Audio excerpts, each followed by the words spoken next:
Partiya Demokratîka gelan HDP li Wanê bi tevlîbûna bi dehezaran kesî li qada 5 yolê mîtîngek li dar xist. Qada mîtîngê bi alên HDP hatin xemilandin û piraniyan jinan jî bi kin cengelerî tevlî mîtîngê bûn.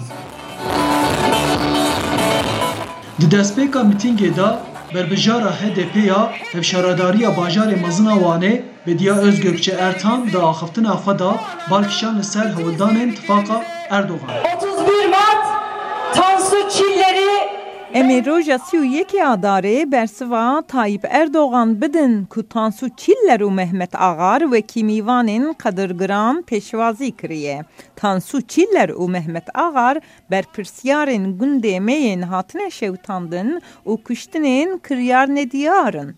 Serokkomarê Tirkiye Recep Tayyip Erdogan jî duh li heman qadê ji bo piştgiriya berbijarên Partiya Dad û Pêşvebirinê AKP mîtîngek li dar xistibû. Erdogan destnîşan kiribû ku ji bo li Tirkiye demokrasî pêş ve biçe gelek gav avêtine.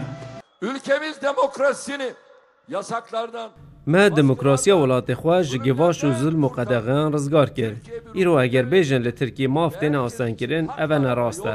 Di warê maf û azadiyê de wekî hemû cîhanê li vê derê jî hin pirsgirêk têne jiyandin. Tirkiye dewletek heqûqî ye. Ji bo herkes rêyên daxwazkirina mafan vekiriye. Eger dîsa jî kesek hebî di vî warî da rastî astenga bê, waliyê min li vir e, ez li virim. Ew niha dikarin bi zimanê xwe yê zikmakî propagandayan bikin. Dakên wan diçin di girtîgehan de bi zimanê wan de axivin. Berbijarê HDP'yê hevşaradariya bajarê mezinê Wanê Mustafa Avcı jî gotinên Serokkomar Erdogan wiha bersivand. Em sedsala biz yeka dorin. Va eva wek tiştekî zev kujmera kiriya pêşwazî dike. Ya me dikirin davêjine cezaevî îja dibêjin ki di zimanê dayika xwe jî xeber nedin.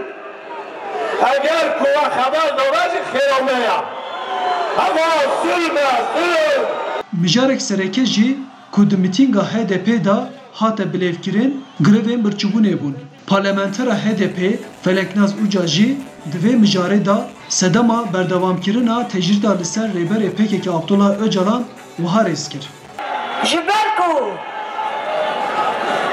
deriyê demokrasiyê, deriyê aşîtî dî miranî de derbas dibe. Dewlet ji vêkê pir başrane ji ber wêyekê tecrîdê nexwazara bike. Li gorî hin anketên ku di çarçova hilbijartinên xwecihiyên Wanê da hatine li darxistin, HDP ji sedî 5-6, AKP ji sedî 37 dengan werdigire. Arif Aslan, Dengê Amerîka, Wan.